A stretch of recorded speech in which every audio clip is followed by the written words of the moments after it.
Pagi ini, kami duduk di ruang tengah, menikmati pagi di hari libur. Seperti biasa, kopi dan pisang rebus menjadi santapan. Pak, lihat deh, kucing hitam itu muncul lagi. Ya, kucing hitam itu belakangan datang ke rumah. Entah dari mana.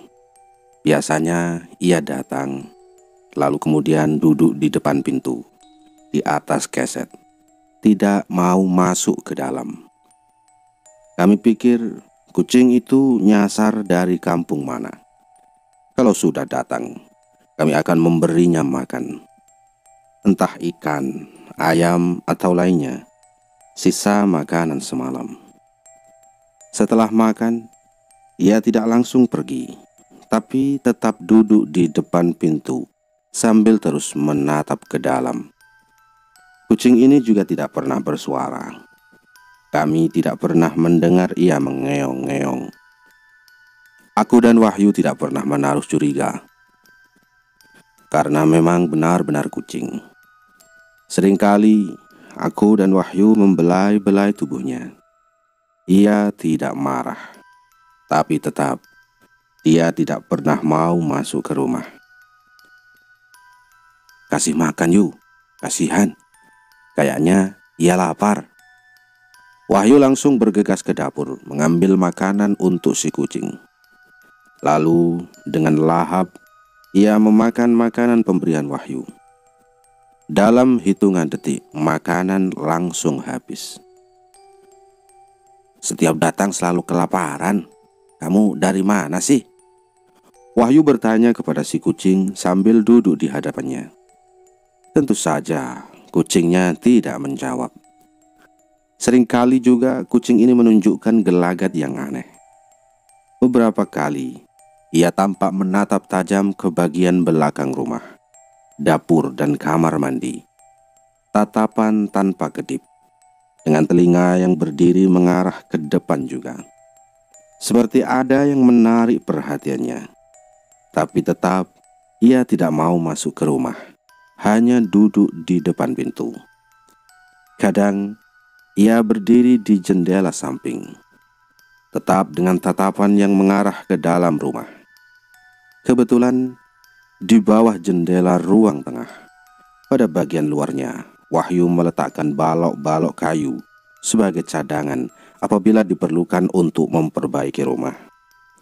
Nah, kucing ini biasanya duduk di atas balok-balok kayu itu. Beberapa kali kami perhatikan, kalau sedang duduk di luar jendela samping, ia seperti melihat ada sesuatu yang bergerak. Seperti ada yang menarik perhatiannya. Tetapi mata dan kepalanya bergerak seperti sedang melihat, mengikuti pergerakan sesuatu yang dari belakang ke depan rumah. Aneh. Memang sempat terbesit kalau ada yang aneh dengan kucing ini.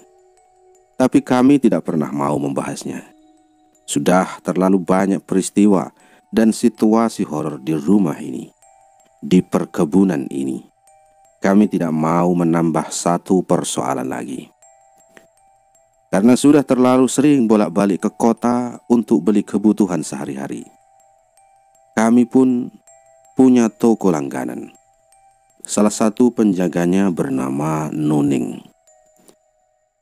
Dia perempuan berumur 18 tahun. Cantik, hitam manis, dengan rambut panjang yang selalu diikat ke belakang. Dia putri dari pemilik toko kelontong di kota. Toko langganan tempat kami berbelanja kebutuhan rumah sehari-hari. Nuning menjadi satu faktor yang membuat Wahyu selalu bersemangat apabila harus berbelanja ke kota. Dia menyukai gadis ini. Mereka selalu bersenda gurau kala sudah bertemu di toko. Aku hanya memperhatikan saja tingkah laku mereka. Sepertinya gayung bersambut.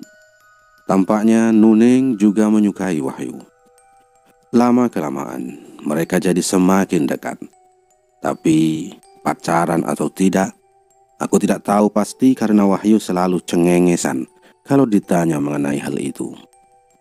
Hingga akhirnya, karena sudah semakin dekat, Nuning sempat beberapa kali datang ke rumah dengan membawa adik laki-lakinya. Nuning tidak pernah sendirian kalau datang.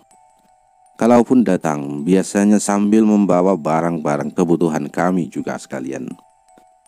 Wahyu sangat senang dengan situasi ini. Sepertinya dia semakin menyukai Nuning. Wajahnya merekah, sumringah setiap kali melihat Nuning dan adiknya datang. Aku kadang geli melihat kelakuan dua muda-mudi ini. Hanya bisa senyum-senyum sendiri memperhatikan tingkah laku mereka. "Nuning belum datang juga, Yu?" tanyaku ketika melihat Wahyu resah duduk di teras rumah. Pada hari Minggu ini, kami bangun kesiangan. Setelah sholat subuh, kami tertidur lagi karena malamnya tidak tidur sama sekali. "Belum, Pak. Kemana ya? Biasanya jam 9 sudah sampai. Gara-gara kita bangun jam 10 mungkin ya." Wahyu terus memperhatikan perkebunan karet, berharap Nuning dan adiknya muncul dari kejauhan. "Kalau sampai jam 12 nanti belum datang juga, saya akan ke kota, Pak. Khawatir ada apa-apa." Aku mengiyakan usul Wahyu. Benar juga apa katanya. Takut ada apa-apa. Akhirnya Wahyu bersiap untuk berangkat ke kota karena sudah pukul 12 siang. Nuning dan adiknya belum datang juga. Wahyu pun berangkat meninggalkan aku di rumah sendirian. Setelah lama Wahyu pergi, akhirnya dia kembali. Ada cerita aneh yang Wahyu bawa. Ya, sebuah kesaksian dari Nuning. "Kok kamu gak datang ke rumah, Ning? Aku khawatir loh, takut ada apa-apa," tanya Wahyu ketika itu sudah sampai di toko dan bertemu dengan Nuning. "Maaf bang, tapi aku sudah ke rumah abang kok sama adikku seperti biasa. Tapi begitu sampai, kami langsung pulang." "Ah, kamu sudah ke rumah? Jam berapa? Kok gak mengetuk pintu sih? Abang memang bangun kesiangan. Tadi jam 10 kami baru bangun karena kurang tidur semalam." Wahyu kebingungan kenapa Nuning sudah datang, tapi malah pulang lagi. Ada apa? Setelah itu Nuning menceritakan semuanya. Penyebab sampai kenapa dia belum sempat mengetuk pintu rumah, tetapi sudah langsung pulang lagi. Menurut Nuning, pada saat itu rumah dalam keadaan sepi. Aneh, karena ketika datang biasanya kami sudah ada di teras rumah menyambutnya. Tapi kali ini sepi, seperti tidak berpenghuni. Pintu dan tirai jendela masih tertutup semua. Lalu Nuning turun dari motor, berjalan menuju pintu dan mengetuknya. Tidak ada jawaban. Nuning mengetuk sekali lagi, tapi sama juga tidak ada jawaban. Sampai akhirnya ada sesuatu yang menarik perhatiannya. Dia melihat kucing hitam di samping rumah. Kucing itu duduk diam seperti memperhatikan Nuning yang sedang berdiri di depan pintu. "Pus, pus, pus." Tapi si kucing tetap diam sambil tetap menatap tajam. Entah apa yang ada di pikiran Nuning. Kemudian dia berjalan mendekati kucing itu. Ketika sudah berada di depan kucing, Nuning berjongkok di depannya sambil mulai mengusap kepalanya. Hal itu tidak berlangsung lama, karena kemudian tiba-tiba si kucing berdiri dari duduknya, lalu berlari ke belakang rumah. Pandangan Nuning terus ikut kemana kucing itu melangkah. Sampai akhirnya kucing berhenti di samping jendela belakang. Pada detik ini Nuning terdiam, terperangah. Adik Nuning yang masih berada di atas motor jadi curiga. Kenapa kakaknya tiba-tiba terdiam?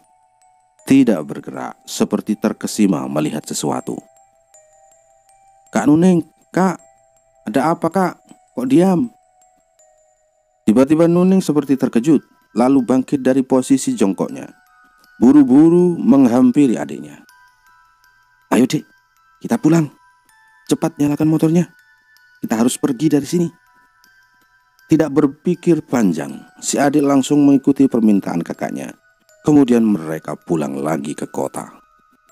"Memang kamu melihat apa di samping rumah, Neng?" tanya Wahyu. "Aku melihat kuntilanak, Bang. Berdiri di samping jendela. Wajahnya menyeramkan. Rambutnya kusut dan panjang. Kucing itu berlari ke arah kuntilanak, lalu berdiri di sampingnya. Kami ketakutan, lalu segera pulang." Begitu penjelasan Nuning. Kuntilanak. Menurut cerita itu, ini sebuah kejadian yang baru lagi. Selama ini, kami belum pernah sekalipun melihat setan atau hantu berwujud perempuan. Tapi Nuning bilang seperti itu. Panjang lebar dia bercerita kepada Wahyu. Perempuan yang menurutnya kuntilanak itu berdiri di samping rumah. Wajahnya pucat mengerikan. Lingkar mata berwarna gelap layaknya mayat. Rambut kusuk acak-acakan. Mengenakan pakaian kusam berwarna gelap. Di sampingnya berdiri kucing hitam yang perhatian dari awal. Saat itu cukup lama Nuning diam di tempat memperhatikan. Sampai akhirnya senyum dan tawa pelan sosok perempuan itu menyadarkannya. Tawa menyeringai menjadi pemicu Nuning untuk langsung berlari menuju adiknya yang masih di atas motor. Lalu mereka pergi, meninggalkan rumah cepat-cepat. "Jadi gitu ceritanya Pak. Makanya Nuning bilang dia gak mau lagi datang ke rumah ini. Takut katanya." Begitu kata Wahyu mengakhiri cerita. Antara percaya dan tidak percaya mendengarnya. Karena ya, itu tadi, kami sama sekali belum pernah melihat penampakan sosok berbentuk perempuan yang digambarkan oleh Nuning. Tapi kami berkeyakinan kalau Nuning tidak akan berbohong. Buat apa dia bohong? Tapi ya sudahlah. Mungkin ini memang alasan yang bagus juga, supaya Nuning tidak terlalu sering main ke rumah. Tidak enak juga dengan omongan orang. Namun pada akhirnya, apa yang Nuning ceritakan akan mengerucut menjadi satu dengan peristiwa seram yang akan kami alami di depannya.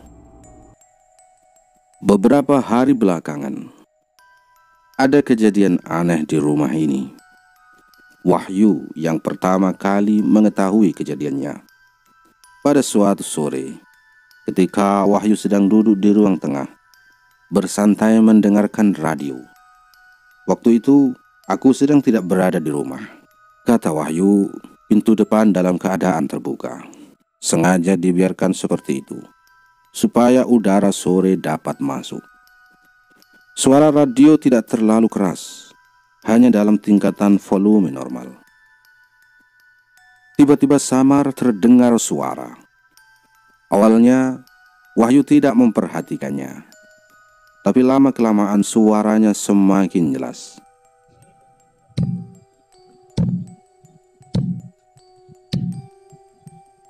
Suara apa itu?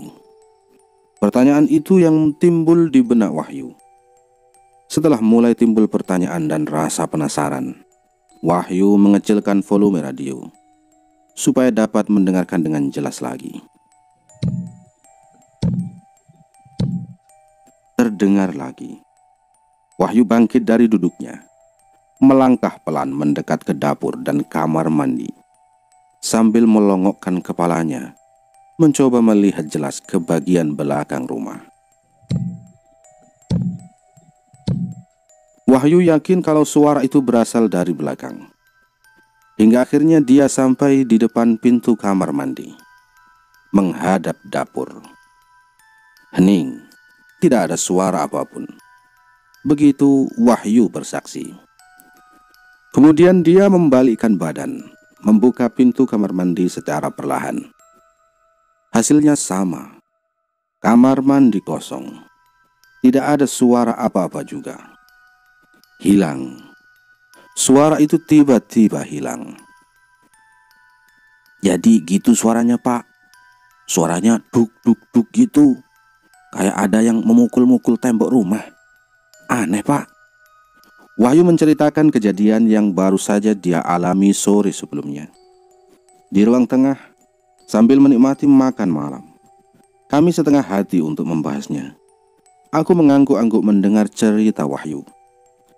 Sudah terlalu banyak peristiwa ganjil yang terjadi di rumah ini. Semakin banyak pertanyaan yang sama sekali belum terjawab. Selalu ada pertanyaan lanjutan ketika kami menemukan sedikit petunjuk. Makanya, aku seperti tidak peduli dengan cerita Wahyu yang satu ini. Padahal tidak seperti itu sebenarnya. Aku hanya takut dengan apa yang akan terjadi ke depannya. Jalan terbaik mungkin dengan cara tidak menggubrisnya. Tapi ternyata tidak segampang itu. Di sini, di rumah ini, di perkebunan karet ini, kami tidak bisa benar-benar tenang. Setiap kejadian kecil dapat dipastikan merupakan babak awal dari peristiwa besar yang akan terjadi di belakangnya. Sudah hampir pukul 12 malam. Kami sudah berada di kamar tengah dengan posisi masing-masing seperti biasanya. Aku tidur di atas ranjang, Wahyu di kasur yang dia letakkan di lantai, tidur di bawah. Beberapa topik bahasan sudah kurang menarik untuk diobrolkan. Kami mulai mengantuk. Menjelang pukul 1 malam, kami sudah di ambang tidur.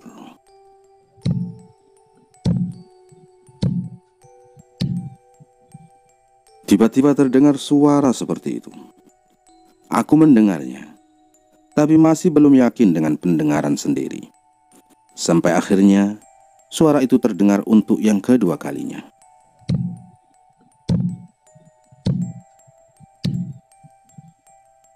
Barulah aku yakin kalau suara itu memang benar ada. Aku langsung menoleh ke arah Wahyu. Tuh, suaranya Pak. Pak Heri dengar kan? Kata Wahyu yang ternyata belum tidur dan mendengar suara itu juga. Kedengarannya dari belakang, yuk. Kataku, iya Pak.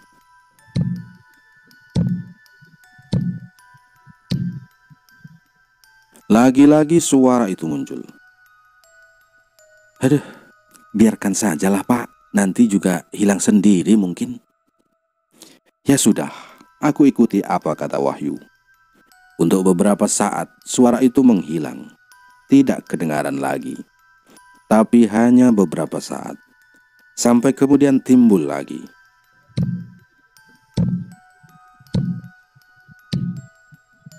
Kayaknya kita harus ke belakang yuk, takut ada apa-apa. Aku mengajak Wahyu untuk memeriksa ke belakang, mencari sumber bunyi itu. Wahyu setuju, walaupun mungkin dia berat hati. Lalu kami membuka pintu dan berjalan ke belakang. Lampu petromak masih menyala cukup terang, masih mampu menerangi sampai ke belakang. Ketika kami sudah di ruang tengah, suara itu muncul lagi. Sesaat kami diam, berhenti melangkah, mencoba menegaskan di mana sebenarnya sumbernya. Kemudian kami kembali berjalan menuju dapur, lalu memeriksa setiap sudutnya. Tapi suara itu tidak terdengar lagi. Hilang. Nggak ada apa-apa Pak, hilang suaranya. Pukul 1 tengah malam, kami berjalan mindik-mindik di bagian belakang. Semua sudut kami telusuri. Kamar belakang, kamar mandi, dapur semuanya. Iya, nggak kedengaran lagi ya, jawabku. Masih dengan garis muka penasaran bercampur takut. Ya sudah, kita balik ke kamar lagi saja yuk. Lalu kami kembali ke dalam kamar. Aneh kan Pak? Kalau didekati malah hilang. Seperti ada yang memukul-mukul tembok. Suara Wahyu nyaris berbisik. Ya, akhirnya saya juga dengar. Suara apa itu ya? Suara dari mana yuk? Beberapa malam kemudian setelahnya, kejadian nyaris sama terjadi lagi. Bedanya, kali ini kami benar-benar mendengar suaranya. Sekitar pukul 11 malam, suara itu muncul lagi. Seperti ada yang memukul-mukul tembok atau dinding. Dari dalam kamar, kami bisa mendengarnya dengan jelas. Suaranya cukup keras. Melangkah keluar kamar lagi, kami berniat mencari dan mendatangi sumber suara. Penasaran. Kamar mandi tempat pertama yang kami periksa. Tapi suaranya bukan dari sana. Kami tidak mendengar apa-apa, tidak melihat apa-apa.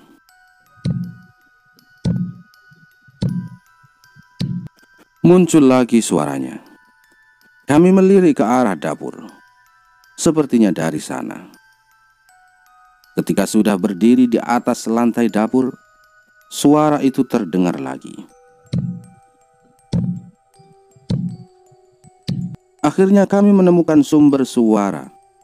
Ternyata bukan dari dinding rumah, bukan dari temboknya. Suara itu bersumber dari lantai.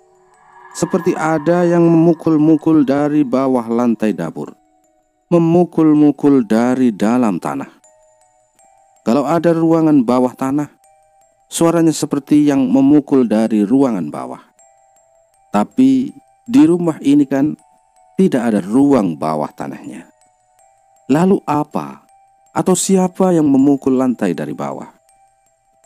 Kami langsung merinding ketakutan. Kemudian meninggalkan dapur menuju kamar. Beberapa kali suara itu kembali terdengar pada tengah malam. Tapi kami berusaha untuk tidak penasaran, membiarkannya sampai menghilang sendiri.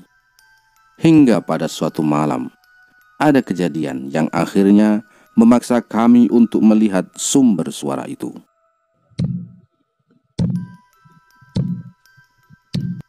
Muncul lagi Pak, keras sekali kedengarannya. Nyaris berbisik Wahyu bilang begitu. Biar saja yuk, nanti juga hilang sendiri. Lalu aku coba memaksa diri untuk tidur, memejamkan mata, mengabaikan suara itu yang makin lama semakin keras terdengar.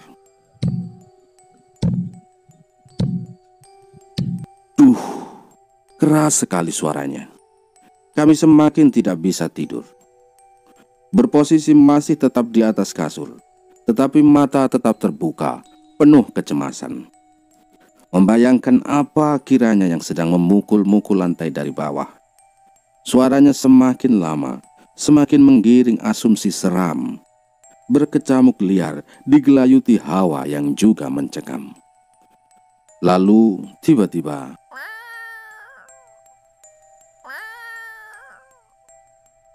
terdengar suara kucing dari luar. Sepertinya si kucing berada di bawah jendela kamar. Mungkin kucing hitam itu Pak. Ya sudah yuk, biarkan saja. Lalu kami kembali diam. Kucing itu lagi-lagi mengeluarkan suara, beberapa kali dengan kerasnya. Biar saya usir saja Pak, berisik. Wahyu langsung berdiri dan membuka kamar. Benar Pak, kucing hitam. Hus, ayo pergi sana, kata Wahyu sambil mencoba mengusir kucing itu. Tapi, kata Wahyu, kucingnya seperti hendak mengatakan sesuatu. Seperti ada yang mau ia utarakan. Aneh.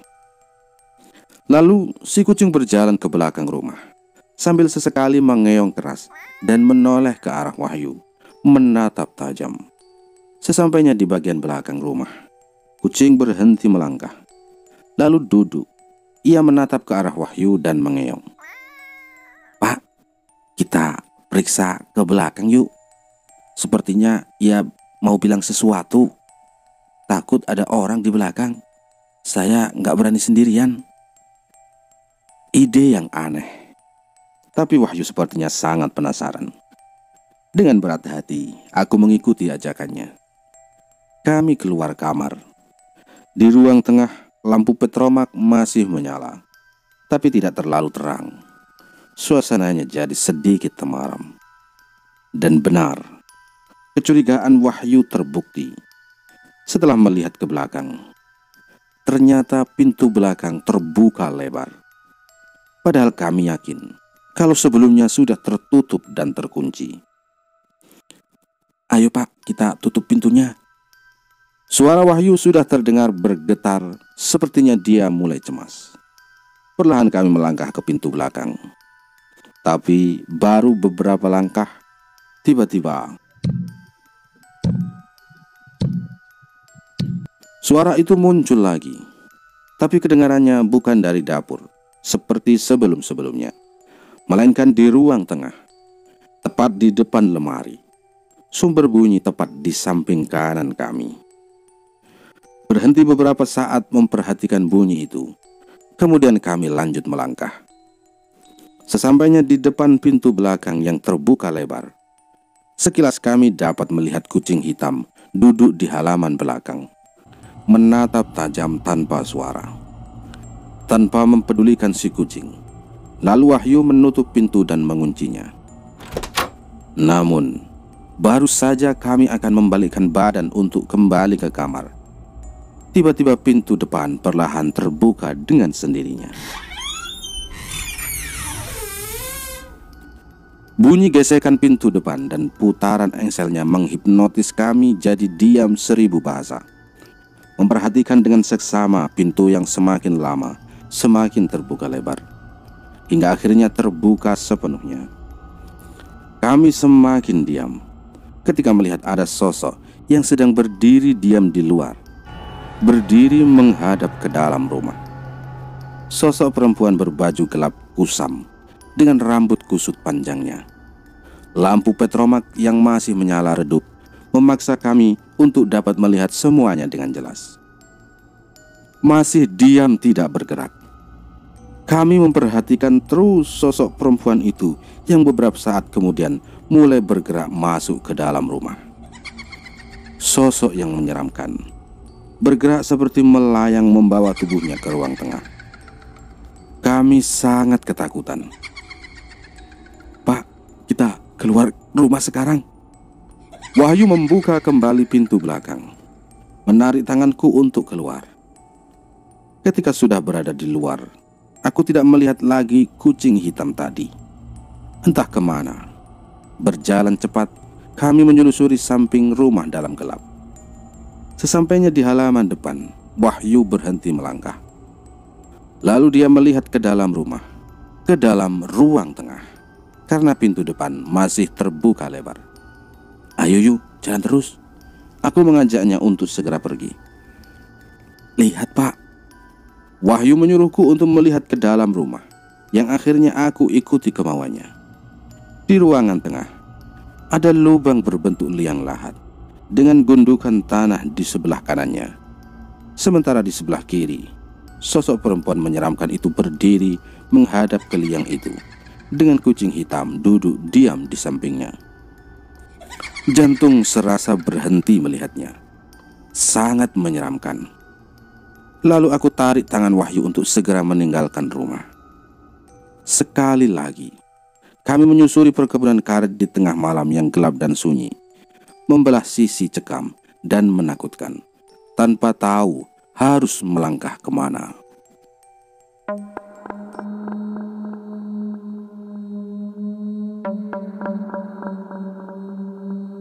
Makanya, saya dan teman-teman yang pernah bekerja di situ, tidak ada yang berani datang ke sana lagi kalau nggak terpaksa. Apalagi untuk tinggal, nggak berani. Banyak kejadian menyeramkan yang nggak masuk akal. Begitu kata Pak Lukman, sambil sesekali mengisap rokok yang ada di tangannya. Entah sudah berapa batang dia habiskan. Pak Lukman, usianya sudah 67 tahun. Tubuh kurusnya tampak masih kuat dan sehat, walaupun uban sudah menutupi seluruh kepala. Sambil duduk di kursi kayu, kopi hitam dan singkong rebus tersaji di meja. Kami berbincang di teras rumahnya, rumah besar yang terletak persis di samping rumah sakit.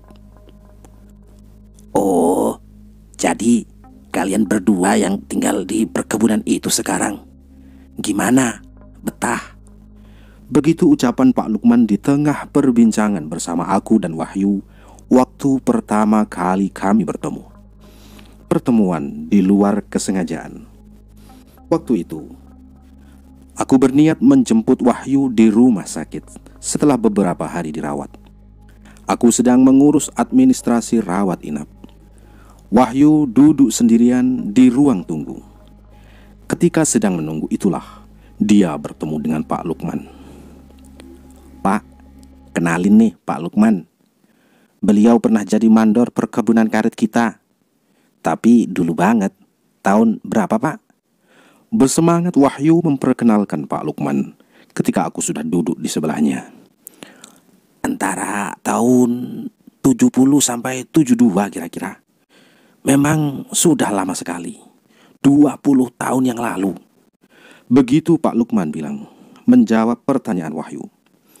Saya Heri, Pak.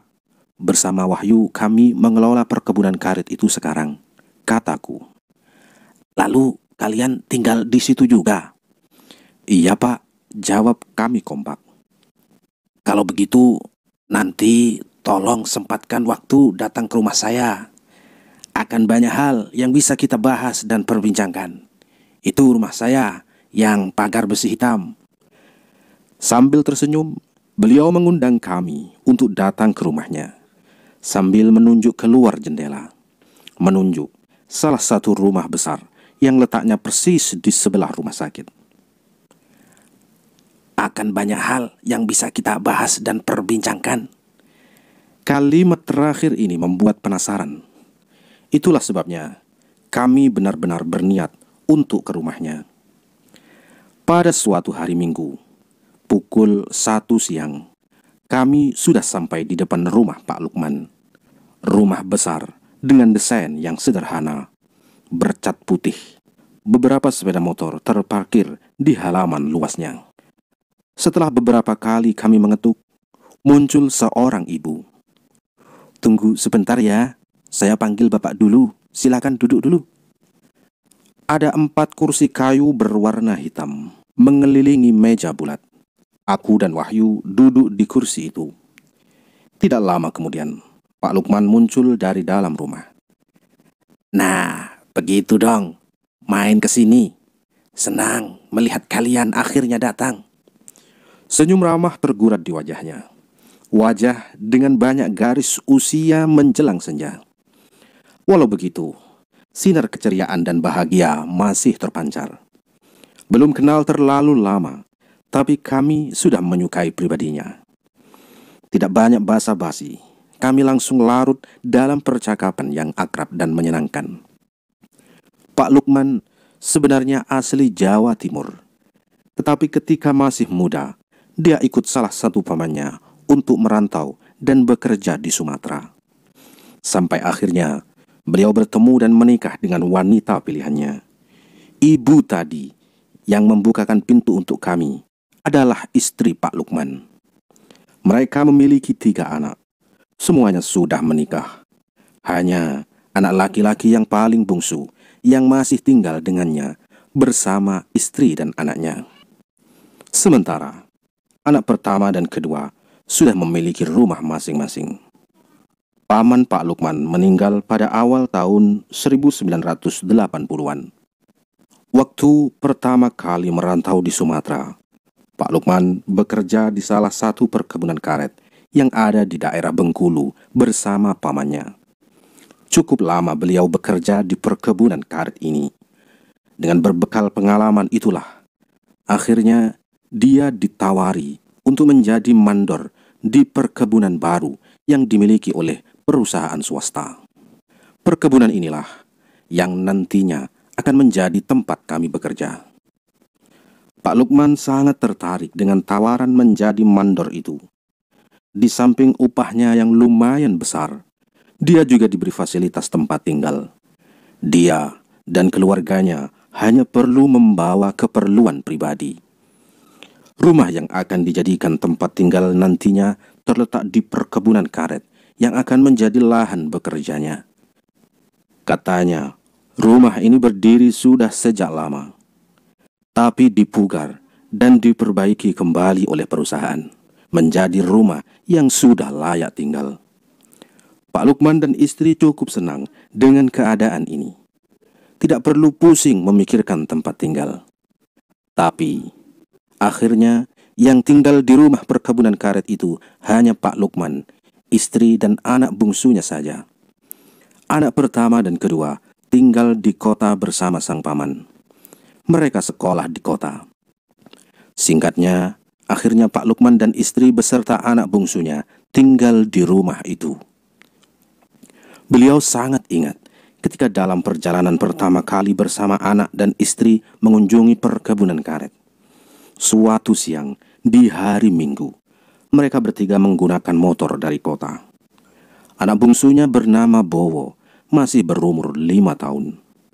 Ketika itu, Bowo yang dibonceng di depan sedang memperhatikan jalan. Bowo yang sejak awal perjalanan selalu bicara, tiba-tiba terdiam. Pak Lukman mengira kalau anak bungsunya ini terpesona dengan pemandangan sekitar yang sedang mereka lewati. "Kenapa diam, Dek? Bagus ya pemandangannya. Pohon karet berbaris rapi banget ya." "Iya Pak, bagus. Tapi itu orang-orang siapa Pak?" "Orang-orang?" Bowo melihat orang di mana. Sejak memasuki perkebunan, Pak Lukman dan istrinya tidak melihat ada orang sama sekali. Hanya ada mereka bertiga di atas motor. Tidak ada lagi. "Orang-orang di mana, Dek?" "Itu Pak, orang-orang pakai baju hitam berdiri di pinggir jalan. Banyak." Kembali jawaban Bowo mengagetkan. Sepanjang jalan hanya pohon karet yang berbaris. Tidak ada orang sama sekali. Apalagi orang berpakaian hitam. Pak Lukman tidak menjawab lagi. Dia dan istri hanya diam karena di pinggir jalan setapak yang tengah mereka lewati sama sekali tidak ada orang. Aneh. Peristiwa itu awalnya tidak terlalu dipikirkan oleh Pak Lukman.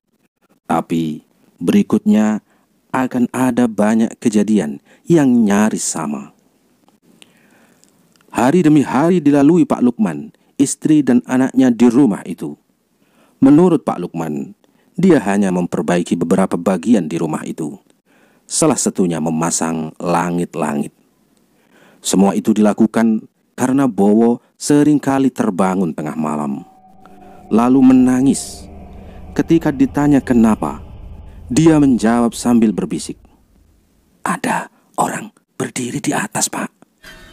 Jarinya menunjuk ke atas tembok di bawah atap. Maka untuk mengurangi ketakutan anak dan istrinya, Pak Lukman akhirnya membuat langit-langit dari anyaman bambu.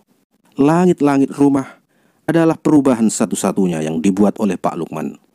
Setelah itu, bentuk rumah sama sekali tidak ada perubahan, sampai aku dan Wahyu yang menempatinya. Tidak hanya keadaan rumah, kejadian aneh dan seram yang mereka alami nyaris sama. Kejadian-kejadian aneh sudah mulai mereka rasakan sejak kali pertama menempati rumah ini. Dari mulai yang kecil dan ringan, sampai dengan kejadian yang sungguh sangat membuat mereka ketakutan. Hal aneh yang tergolong ringan, seperti tiba-tiba bungkus rokok Pak Lukman menghilang, lalu ditemukan beberapa hari kemudian tergeletak di atas meja ruang tengah dengan isi yang sudah berkurang banyak.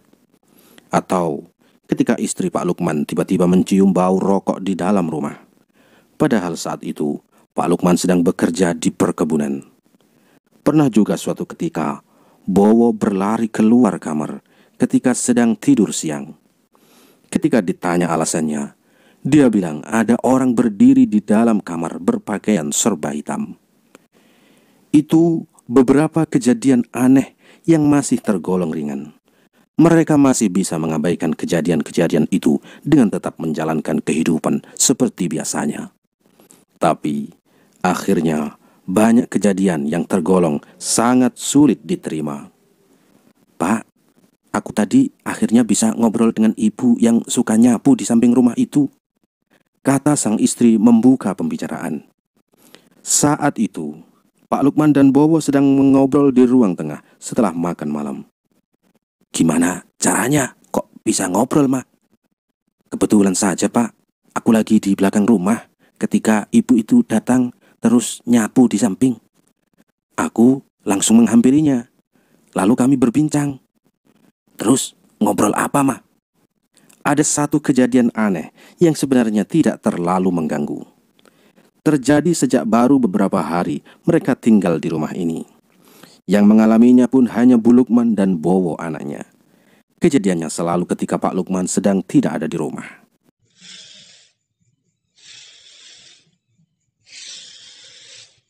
Pada suatu siang, ketika sedang memasak di dapur, Bu Lukman mendengar suara yang kedengarannya seperti ada orang yang sedang menyapu halaman samping. Penasaran, Bu Lukman coba mencari tahu dan memastikan ada apa gerangan. Siapa yang menyapu halaman? Lalu, Bu Lukman menuju ke kamar tengah dan melihat keluar melalui jendelanya. Ternyata benar, ada yang sedang menyapu halaman samping dengan sapu lidi. Seorang nenek dengan beberapa kayu kering di punggungnya. Ia tampak dengan serius menyapu. Nenek itu mengenakan kebaya lusuh dengan rambut diikat ke atas. Tubuhnya bungkuk, menahan beban kayu bakar yang ada di gendongannya. Cukup lama Bu Lukman memperhatikan dari jendela kamar. Ada yang aneh, karena si nenek hanya menyapu di tempat yang sama. Tidak kemana-mana. Hanya di tempat yang itu-itu saja. Jarak nenek itu menyapu dari jendela kamar tidak terlalu jauh, hanya sekitar beberapa meter.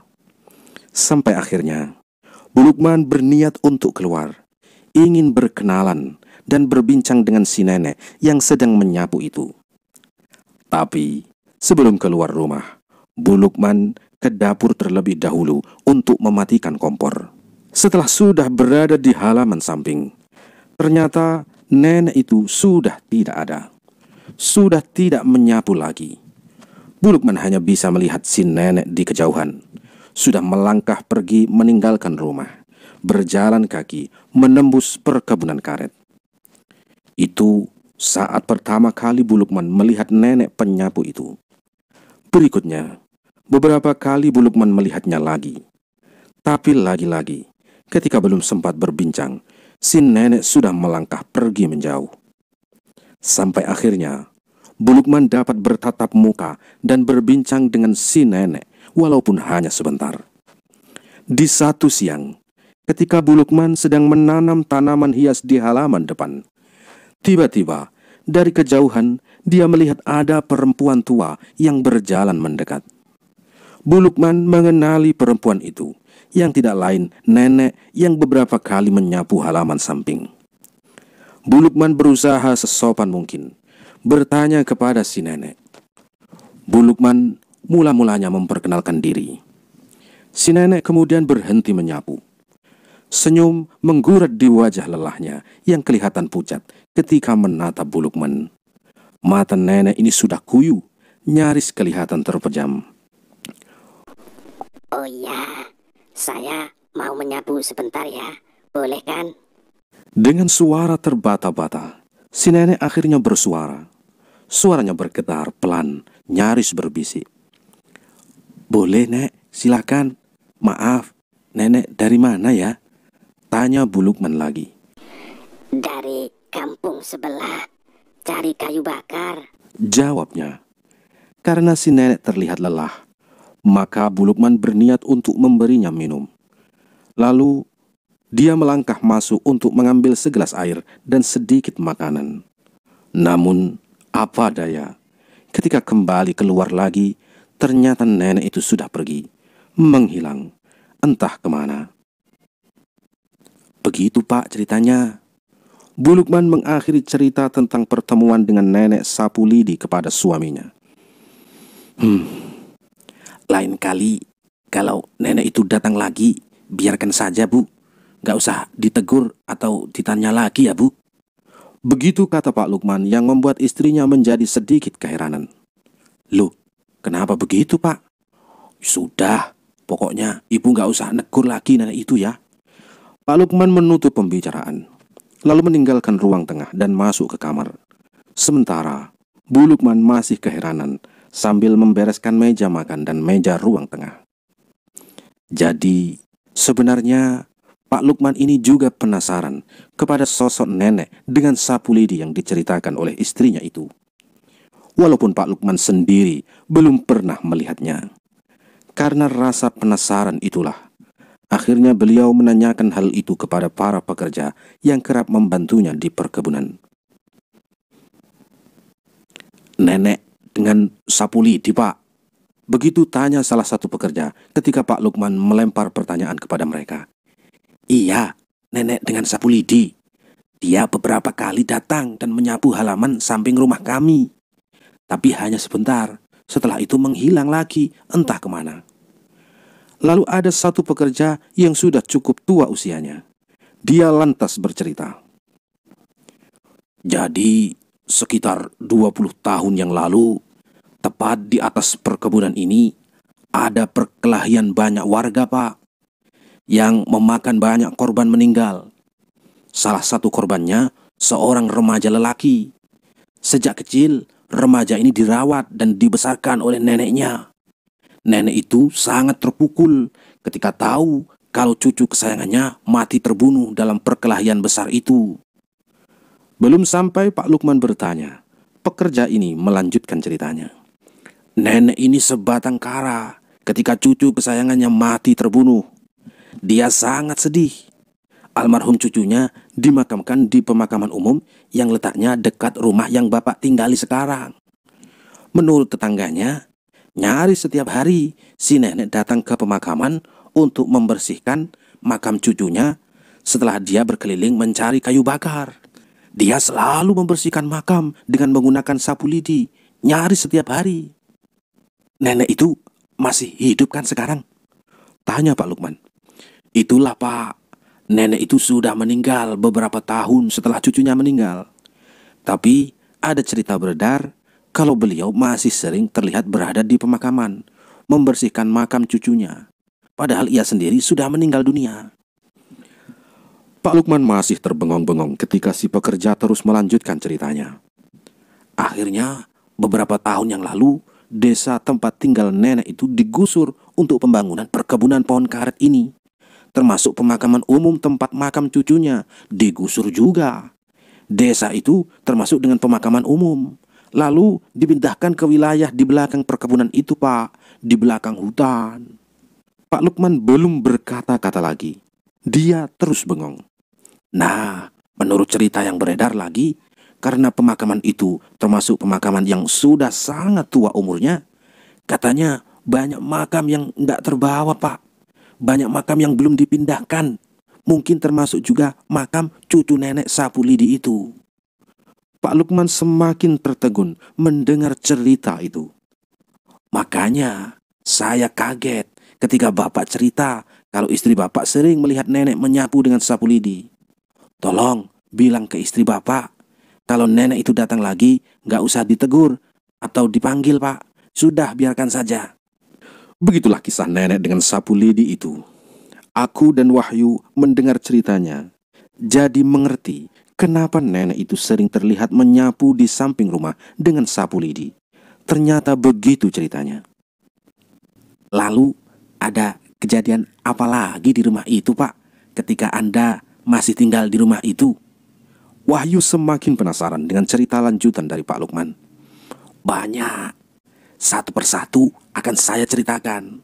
Salah satu cerita mengerikan adalah ketika tengah malam saya mendapatkan Bowo nggak ada di tempat tidurnya. Bowo menghilang. Bowo kemana, Pak? Tanyaku jadi ikut penasaran. Begini ceritanya. Seperti yang telah diceritakan oleh Pak Lukman, pada suatu malam, Pak Lukman dan istrinya masuk kamar ketika mulai mengantuk. Sebelumnya, Bowo sudah tidur terlebih dahulu di kamar. Mereka bertiga tidur dalam satu kamar, di kamar tengah. Kemudian, pada tengah malam, sekitar pukul 1 dini hari, Pak Lukman terbangun karena sang istri membangunkannya. Pak, bangun Pak. Bowo hilang Pak. Nyaris menangis, Bu Lukman mengatakannya. Setelah Pak Lukman sudah benar-benar terjaga, dia melihat kalau Bowo memang sudah tidak ada di kamar. Coba menenangkan diri, Pak Lukman langsung mencari Bowo. Ibu tunggu di kamar saja, jangan kemana-mana. Biar bapak yang cari Bowo, kunci pintu kamar Bu.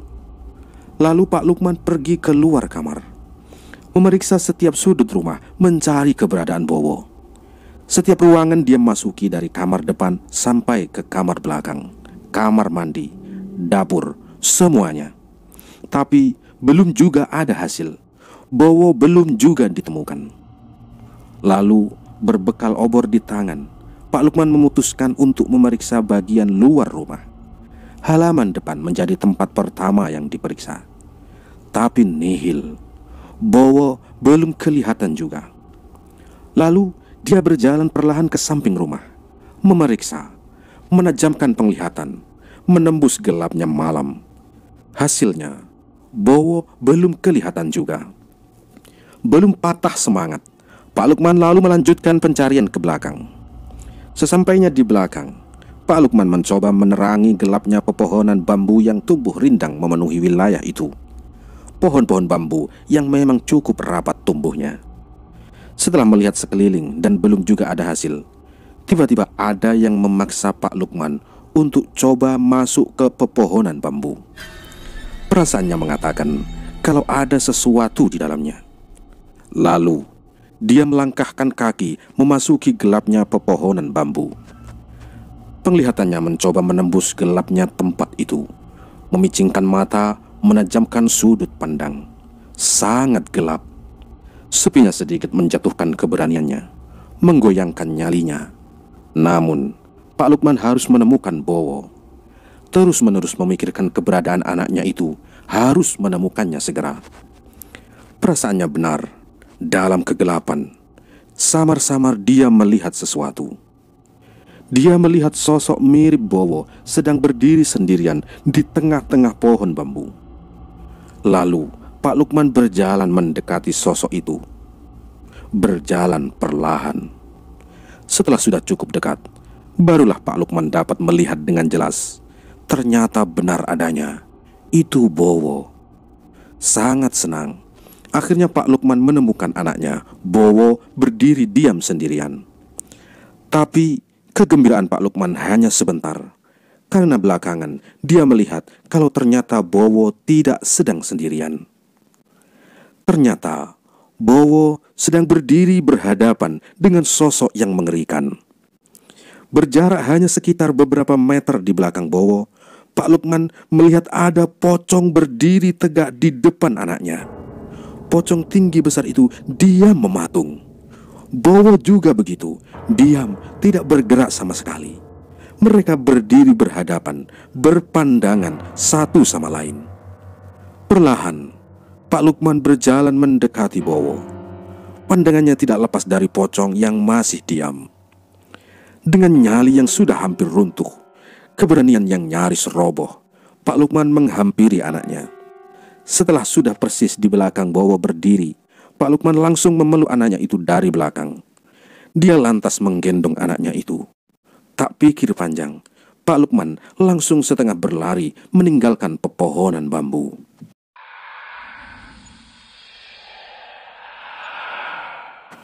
Pak Lukman mendengar suara seperti itu ketika sudah beberapa meter keluar dari pepohonan bambu. Menghiraukan ketakutan itu, Pak Lukman terus saja melangkah pulang.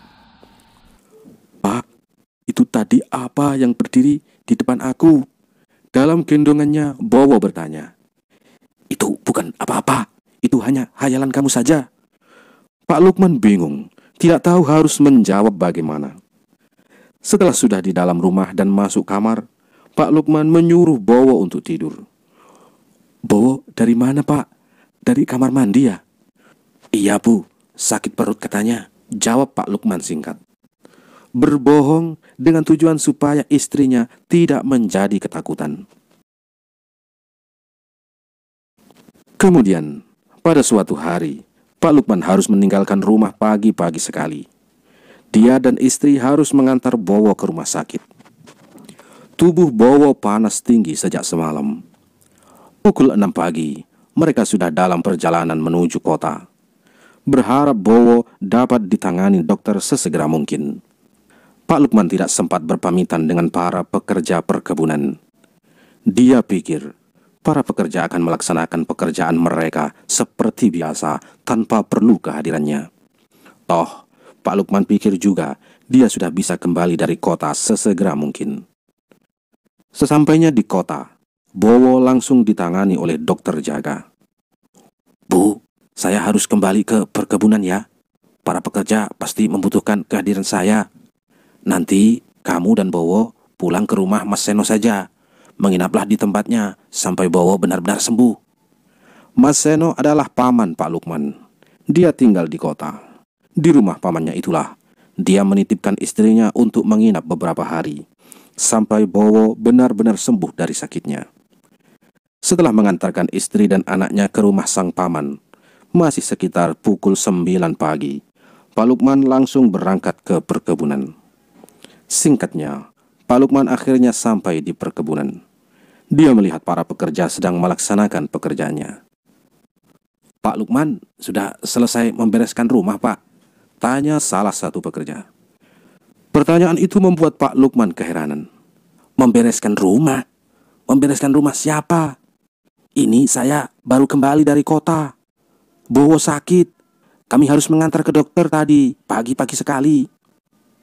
Mendengar jawaban Pak Lukman, si pekerja dan beberapa pekerja langsung menghentikan kegiatan. Mereka menunjukkan wajah keheranan. Jadi, sejak pagi Pak Lukman sudah nggak ada di rumah. Jam 6 pagi, kami itu sudah dalam perjalanan ke kota, ke rumah sakit. Rumah kosong. Ada apa memang? Kemudian si pekerja dan beberapa pekerja lain mendekat. Salah satu pekerja menceritakan satu kejadian yang mereka alami pagi tadi. Jadi, seperti biasanya, para pekerja lain datang ke rumah untuk berkumpul sebelum bekerja. Tapi tidak seperti hari-hari sebelumnya. Pagi itu, Pak Lukman tidak sedang duduk menunggu di teras. Pak Lukman terlihat duduk di ruang tengah bersama istri dan anaknya. Pintu rumah dalam keadaan terbuka. Si pekerja yang datang paling awal melihat kalau Pak Lukman beserta anak dan istrinya duduk di kursi panjang ruang tengah. Anehnya, Pak Lukman hanya duduk diam menghadap lurus ke depan. Setelah para pekerja sudah berkumpul semua, mereka lalu berbincang. Sesekali, mereka melihat ke dalam rumah, memperhatikan Pak Lukman beserta anak dan istrinya tetap duduk diam. Tapi, tiba-tiba Pak Lukman sudah berdiri di depan pintu, mengagetkan semuanya. Kalian pergi saja duluan, nanti saya menyusul, harus membereskan rumah dulu. Dengan suara datar dan tatapan kosong, Pak Lukman berkata seperti itu. Jadi, tadi pagi rumah Bapak sebenarnya kosong. Lalu siapa yang kami temui tadi, Pak? Pertanyaan si pekerja itu membuat Pak Lukman bingung. Malam harinya, setelah kejadian itu, Pak Lukman kembali pulang. Saat itu, malam pertama Pak Lukman tinggal sendirian. Pak Lukman beraktivitas seperti biasa, menyalakan seluruh lampu ketika sudah mulai gelap, menutup pintu dan jendela, memastikan semuanya sudah dalam keadaan terkunci. Menurut Pak Lukman, sebenarnya dia sadar kalau ada yang aneh dengan rumah itu. Ada yang tidak beres. Dia tahu itu sejak pertama kali menginjakkan kaki. Walaupun begitu, dia tetap berusaha keras untuk bertahan, terus meyakinkan istrinya untuk melawan rasa takut dan kecemasan. Ya, istri Pak Lukman sudah meminta untuk pergi meninggalkan rumah ketika baru tinggal beberapa minggu karena sudah banyak merasakan dan melihat kejadian aneh dan menyeramkan. Tapi begitulah, Pak Lukman sudah mampu bertahan sampai malam itu. Dia memaksakan nyali hingga ke batasnya. Memasuki pukul 11 malam, kopi gelas kedua nyaris hanya tinggal menyisakan dedaknya. Tatapan menerawang mata Pak Lukman memperhatikan tembok kosong di hadapannya. Sudah 2 kali lampu petromak dipompa untuk memastikan kalau terangnya tidak akan berkurang. Hanya duduk di ruang tengah. Pak Lukman tidak mau masuk ke kamar. Dia takut. Dia berencana untuk tidur di ruang tengah dengan lampu yang terus menyala terang. Belum pernah dia merasakan takut seperti ini sebelumnya. Perasaan takut yang sangat aneh, seperti berada di dalam ruang yang sama sekali tidak diperuntukkan untuknya. Detik waktu berjalan sangat lambat. 1 menit terasa seperti berjam-jam. Dalam posisi duduk, Pak Lukman memaksa mata untuk terus terbuka. Ketika perlahan kantuk datang menyentuh sisi kesadaran, dia mulai tertidur. Pukul 1 tengah malam, bau tanah menyeruak memenuhi hidung. Entah mengapa, tubuhnya jadi merasa beralaskan sesuatu yang keras. Perlahan, Pak Lukman membuka mata. Kedua lengannya tidak bisa direntangkan dengan lebar. Dia merasa seperti berada di ruang sangat sempit. Tangan kanan merasakan sesuatu. Pak Lukman sangat terkejut ketika dia melihat kalau yang dia genggam adalah tanah. Lebih kaget lagi ketika dia melihat di atasnya ada lubang berbentuk 4 persegi panjang. Sedang dia sendiri berbaring di bawahnya. Panik, gemetar hebat. Jantungnya berdegup kencang. Pak Lukman menyadari kalau ternyata dia sedang berbaring di dalam liang kubur. Kedua tangannya terus meraba dinding tanah kanan dan kiri, memastikan semua itu nyata. Kemudian, dia berdiri perlahan.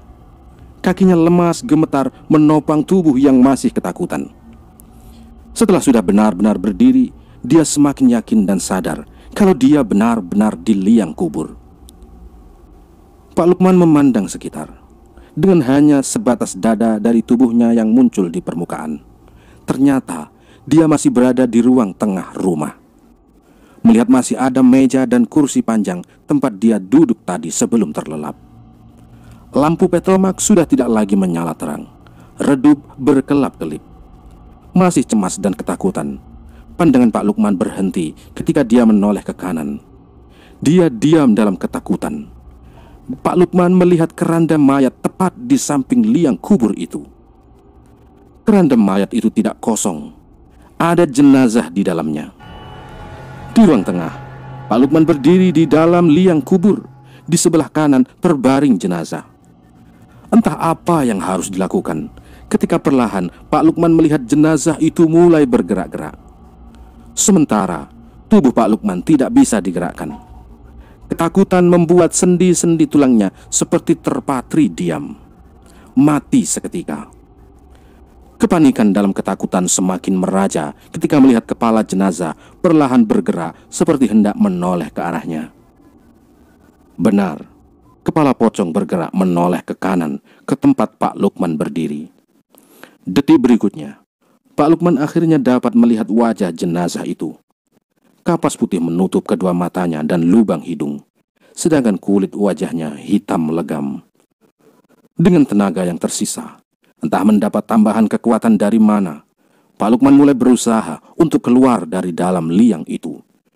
Dia mengangkat tubuhnya ke permukaan lantai ruang tengah. Berhasil. Tidak berani sedikit pun melirik ke belakang, Pak Lukman melangkah cepat menuju pintu depan dan membukanya. Tergopoh-gopoh menyeret kakinya, memaksa melangkah meninggalkan rumah di tengah malam buta. Dia membelah perkebunan karet, menembus hutan, tidak mempedulikan apa yang ada di belakang. Pergi menjauh secepat mungkin, meninggalkan semua cekam yang ada di rumah perkebunan karet.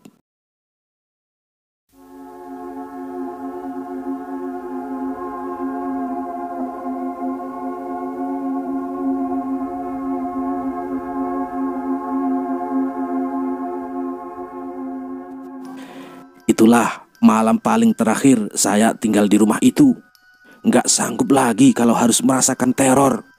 Mungkin semakin lama akan semakin menakutkan. Kami harus pergi dari situ. Banyak kalimat panjang yang menjelaskan betapa mengerikannya kejadian-kejadian yang dialami Pak Lukman dan keluarga. Mereka hanya bertahan tidak sampai 1 tahun. Setelahnya, kami tinggal sementara di rumah paman, sampai akhirnya dapat memiliki rumah sendiri di kota ini. Pak Lukman tetap bekerja di perkebunan, sampai akhirnya perusahaan pengelola mengalami kebangkrutan 10 tahun kemudian. Sejak saat itulah, perkebunan karet itu terbengkalai. Rumah di perkebunan karet itu juga jadi lama tidak berpenghuni. Sampai akhirnya aku dan Wahyu menempatinya. Ada yang menarik. Menjelang akhir perbincangan, Pak Lukman menceritakan sebuah kisah yang dia dapatkan setelah dengan sengaja melakukan penelitian kecil demi memenuhi rasa penasarannya. Kenapa rumah di perkebunan karet itu menjadi angker dan mengerikan? Kenapa para penghuni perkebunan karet itu sepertinya tidak rela melihat rumah dan perkebunan itu ada yang menempati? Ada cerita apa di baliknya? Sejarahnya bagaimana?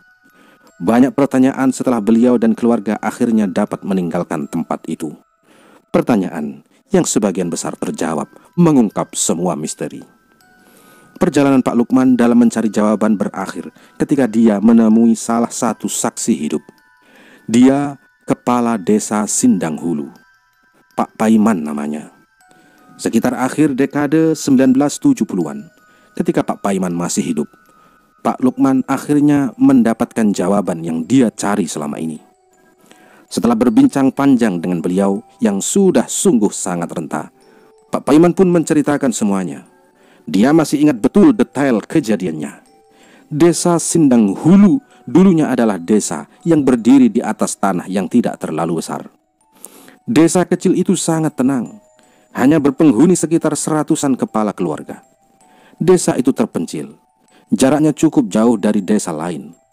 Warganya sangat mandiri dengan memenuhi kebutuhan hidup sehari-hari. Pak Paiman adalah kepala desa terakhir yang menjabat di desa itu. Sampai ketika satu tragedi menghentikan jabatan yang dia emban. Tragedi itu juga yang akhirnya menghentikan kehidupan warga Sindang Hulu selamanya. Menurut kesaksian, kehidupan masyarakat di desa Sindang Hulu sudah berlangsung selama puluhan tahun ke belakang atau mungkin malah ratusan tahun. Begitu cerita dari Pak Paiman. Sebagian besar masyarakatnya bekerja sebagai petani dan berladang. Sebagian hasilnya dijual ke kota yang jaraknya sekitar 6 jam bersepeda kala itu. Sampai akhirnya, sekitar tahun 1950-an, beredar berita yang sungguh membuat perasaan sebagian besar penduduknya menjadi gelisah. Berita itu mengatakan kalau ada perusahaan besar yang nantinya akan menggusur desa Sindang Hulu. Perusahaan itu akan membangun perkebunan karet yang sangat besar. Memang, mereka nantinya akan mendapatkan ganti rugi atas penggusuran ini. Tapi sebagian besar penduduk tidak menyetujuinya. Di samping nilai ganti rugi yang kecil, mereka bilang sangat berat untuk meninggalkan desa ini. Sudah beberapa generasi ke belakang yang tinggal di sini. Tidak mungkin untuk pindah, sangat berat. Mereka semakin gundah karena nyaris seluruh desa terdekat sudah pindah meninggalkan rumahnya masing-masing. Mereka semua pindah di daerah baru yang sudah disediakan. Sampai akhirnya hanya tinggal desa Sindang Hulu yang masih berdiri di tengah kepungan wilayah yang sebentar lagi akan dijadikan perkebunan karet. Sudah sering kali perwakilan perusahaan perkebunan karet itu datang bernegosiasi.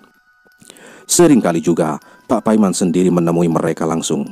Kadang pula ditemani oleh banyak warga desa. Pertemuan-pertemuan itu semua tidak menghasilkan kesepakatan. Warga desa bersikukuh tidak mau menerima tawaran mereka. Alih-alih mendapatkan kesepakatan, malah hubungan kedua belah pihak menjadi makin meruncing, dipenuhi dengan kebencian. Perusahaan perkebunan karet sudah mulai kehilangan kesabaran.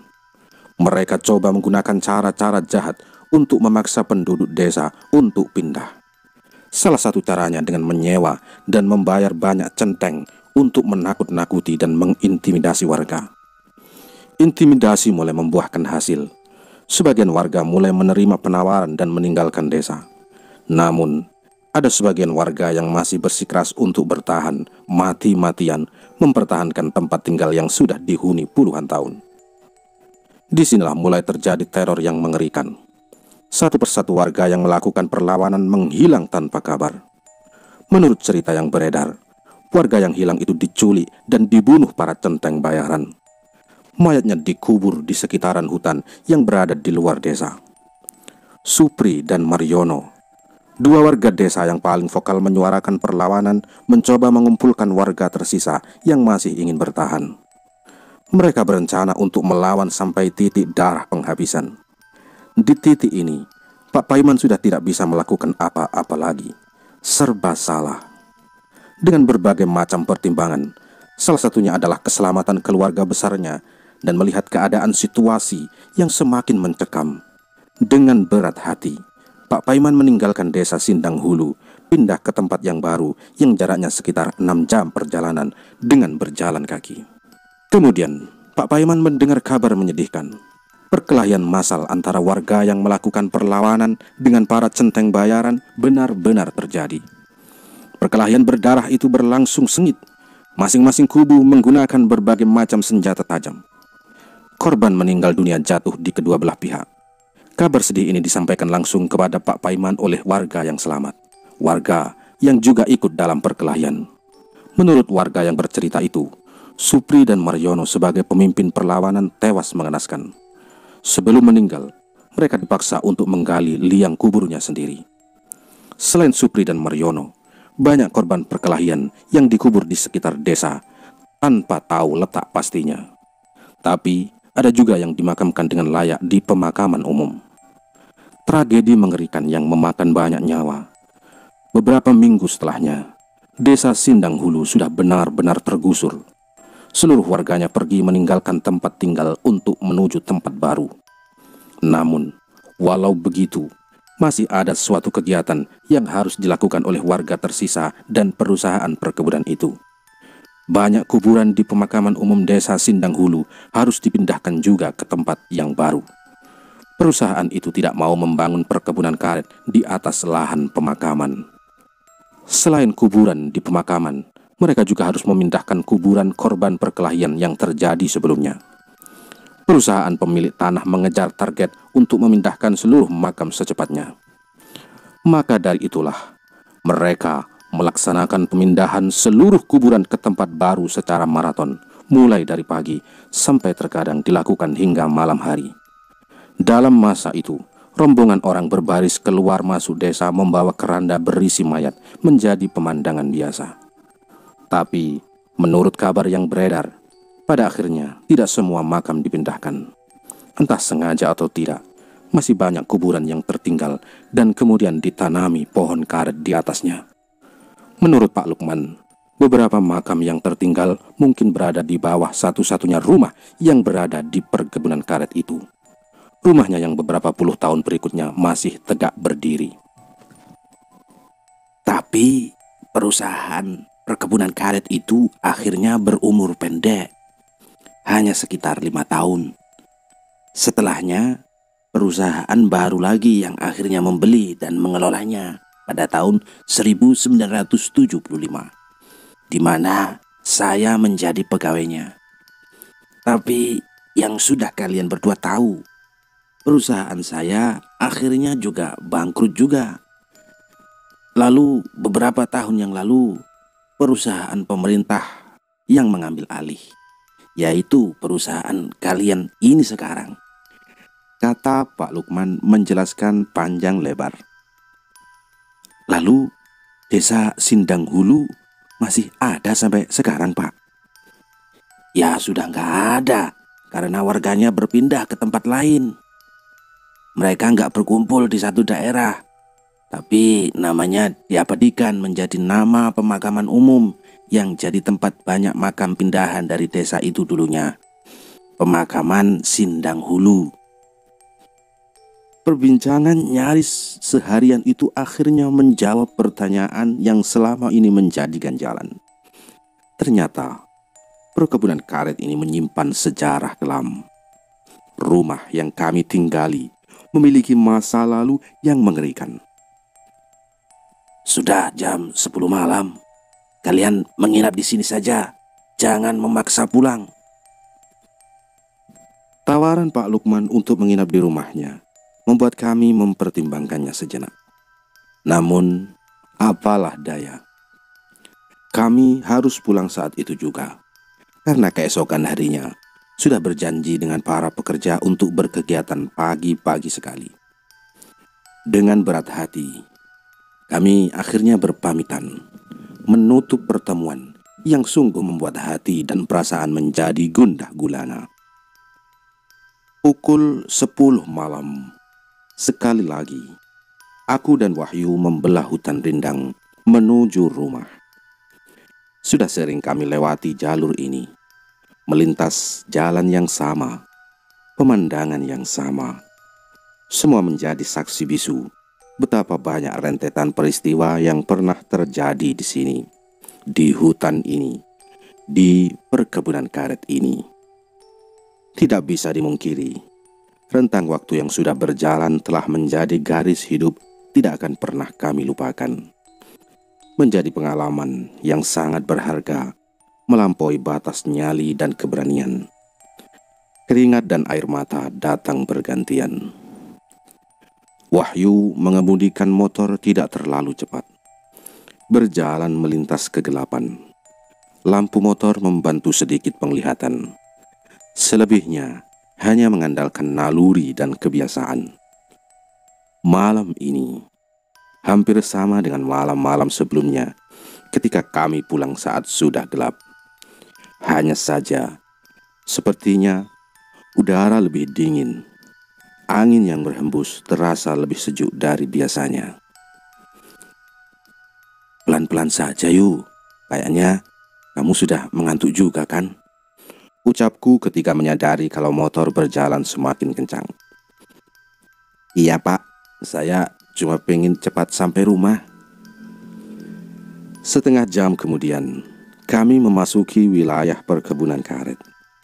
Dengan begitu, seharusnya setengah jam lagi kami akan sampai di rumah.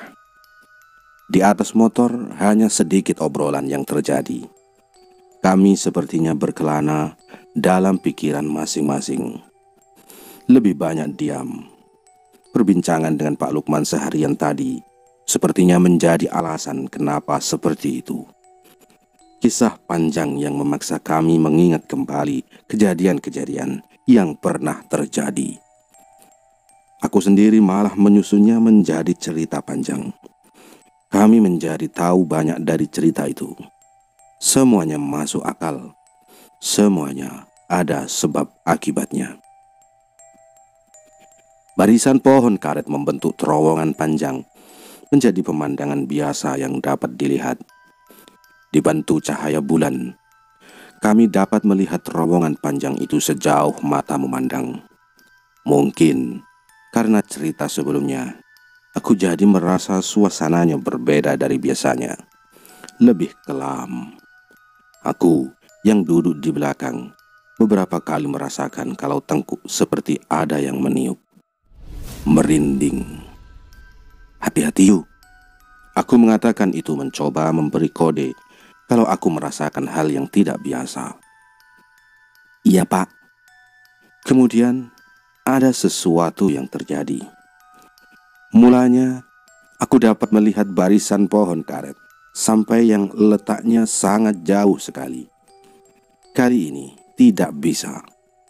Jarak pandang menjadi lebih pendek. Sekeliling gelap total. Hanya beberapa pohon karet terdekat yang bisa terlihat. Selebihnya gelap gulita. Aku memandang ke atas, menatap langit. Sama, langit juga kelihatan kelam. Cahayanya yang beberapa saat tadi dapat menembus perkebunan, sekarang tidak lagi. Tiba-tiba gelap ya Pak, ucap Wahyu pelan. Aku hanya bisa diam karena memang seperti itu kenyataannya. Melirik ke arloji di pergelangan tangan. Jarumnya menunjukkan waktu di pukul 10:40. Aneh. Karena aku merasa kalau beberapa saat sebelumnya, ketika melihat arloji, jarum menunjuk ke angka yang sama, 10:40 menit. Waktu seperti berhenti berputar. Sementara itu, Wahyu terus saja mengemudikan motor. Dia sudah menunjukkan gelagat yang aneh. Beberapa kali, aku mendengar kalimat doa keluar dari mulutnya. Perasaanku mengatakan kalau seharusnya kami sudah sampai di rumah beberapa puluh menit yang lalu. Tapi, sampai detik ini ternyata belum sampai juga. Suasana sekitar pun masih gelap total. Kegelisahan mulai membuncah. Sedikit demi sedikit berubah menjadi kecemasan karena sepertinya aku tidak mengenali jalan yang sedang kami tempuh. Aku yakin kami belum pernah melewati jalan ini sebelumnya. Setiap belokan sama sekali bukan belokan yang biasa kami lalui. Jalan setapaknya bukan jalan setapak yang biasa kami lewati. Asing. Jalan ini sangat asing. Kegelisahanku semakin menjadi-jadi ketika perlahan pepohonan karet berganti menjadi pohon besar yang rindang. Kami seperti masuk kembali ke dalam hutan. Tiba-tiba, Wahyu menghentikan motor. "Kok masuk hutan lagi ya, Pak? Apa kita putar balik kembali ke awal?" "Ya yuk, kita balik lagi saja." Lalu kami memutar motor dan kembali ke arah kami datang. Masuk lagi ke perkebunan karet. Sepertinya kami tersesat. Aneh.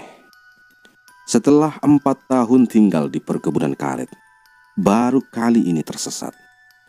Melewati jalan yang sama ketika datang tadi, kami terus membelah perkebunan karet yang semakin lama semakin bertambah gelap. Kembali merasakan hawa yang berbeda, dingin yang semakin mencekam. Kami seperti masuk ke lingkup alam baru yang berbeda sisi. Beberapa menit kemudian, sesuatu ada yang terjadi lagi. Hanya pohon karet terdekat yang masih terlihat oleh mata. Selebihnya, kelam gelap menyelimuti. Kalimat doa terlantun deras di dalam hati. Kecemasan mulai berubah menjadi ketakutan ketika waktu masih saja berhenti di angka 10:40 menit. Lalu, tiba-tiba pohon-pohon karet menghilang, lenyap dari pandangan. Jalan setapak kecil berubah menjadi jalan tanah, seperti jalan desa yang cukup lebar. Detik berikutnya, Wahyu menghentikan motor, menginjak rem dalam-dalam. Kami berhenti hanya beberapa meter di belakang sebuah gapura yang tiangnya berdiri kanan kiri jalan. "Kok tiba-tiba ada desa ya, Pak? Desa apa ini?" Sama dengan Wahyu, aku juga bertanya-tanya perihal yang sama. Ini desa apa? Kenapa tiba-tiba kami memasukinya? Tidak pernah melihat dan memasuki desa ini sebelumnya. Kami tidak mengenalinya. Sangat asing kelihatannya. "Jalan terus yuk." Motor kembali bergerak, berjalan pelan menyusuri jalan gelap yang tidak ada penerangan sama sekali. Beberapa rumah berdiri di kanan kiri jalan. Masing-masing memiliki halaman luas dengan beberapa pohon besar tumbuh di dalamnya. Sama dengan sudut desa lainnya, semua rumah yang kami lihat tidak ada penerangan. Seluruhnya gelap, hanya mengandalkan sedikit cahaya dari langit yang walaupun kelam, tapi masih dapat menerangi. Beberapa kali juga kelebatan cahaya lampu motor membantu kami melihat beberapa sudut desa. Hal yang paling aneh, desa ini sepertinya tidak berpenghuni. Sama sekali tidak ada tanda-tanda kehidupan. Setiap rumahnya kosong dan gelap. Tidak ada orang sama sekali. Sepi. Wahyu terus menjalankan motor, mengemudikannya dengan perlahan sambil terus memperhatikan sekitar. Kami terus ikuti jalan desa ini, mengikuti setiap belokannya. Kontur jalan tetap datar, tidak ada tanjakan atau turunan. Cukup lama kami berjalan, sampai tersadar kalau ternyata tiba-tiba sudah berada di titik yang sama lagi. Kami berada di tempat di mana kami datang tadi. Mau mutar ke kanan apa mutar lagi ke kiri, Pak? Tanya Wahyu pelan. Kami berada di persimpangan. Saya penasaran, ini desa apa sih, Yu? Ayo, putar saja. Siapa tahu nanti ketemu orang. Coba kita putari sekali lagi. Memang gak takut, Pak? Agak seram tempatnya. Masih dengan suara pelan, Wahyu coba mengubah keputusanku. Enggak, Yu. Sekali lagi kita putar. Setelah itu kita balik ke perkebunan lagi. Satu keputusan yang mungkin akan aku sesali di depan nanti. Sementara jarum jam masih menunjuk angka 10:40 menit. Belum juga bergerak. Kami kembali ke jalan yang sama, menyusuri setiap jengkal jalur yang pernah kami lalui sebelumnya. Situasinya juga tetap sama, masih gelap dan kosong. Sama sekali tidak terlihat tanda-tanda kehidupan. Semilir angin dingin mulai menusuk tulang. Suhu udara yang belum pernah kami rasakan sebelumnya selama tinggal di perkebunan karet. Ada orang, Pak. Wahyu berbicara seperti itu ketika pandangannya menangkap satu objek yang sepertinya manusia. Benar saja, di kejauhan kami melihat ada seseorang yang sedang berjalan ke arah kami. Akhirnya terlihat ada kehidupan. Wahyu memacu laju motor lebih cepat lagi. Sepertinya dia ingin cepat sampai di tempat orang yang sedang berjalan itu.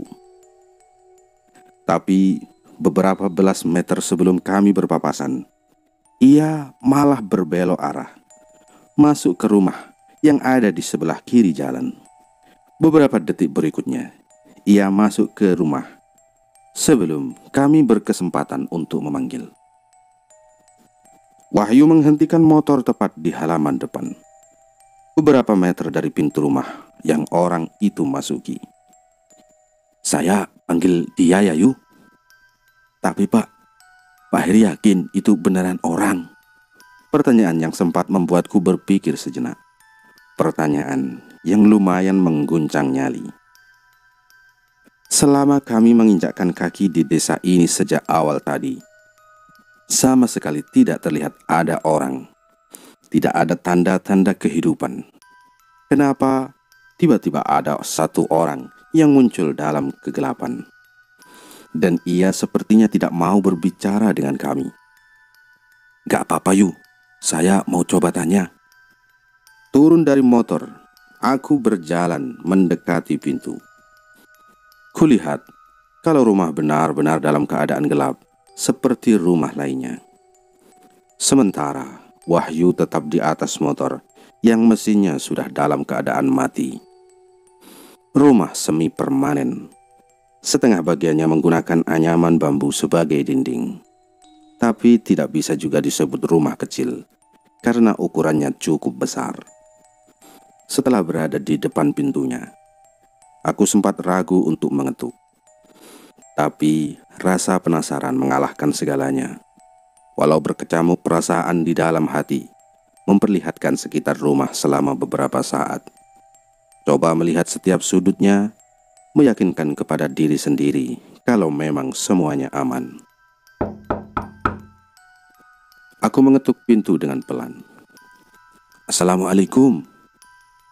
Beberapa saat menunggu, tetapi tidak ada jawaban. Sepi. Assalamualaikum.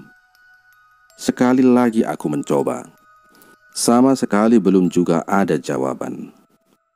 Aku berpikir mungkin orang yang kami lihat tadi tidak mau diganggu.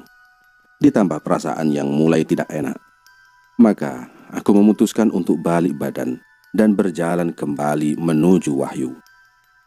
Tapi baru beberapa langkah berjalan, tiba-tiba pintu rumah terbuka.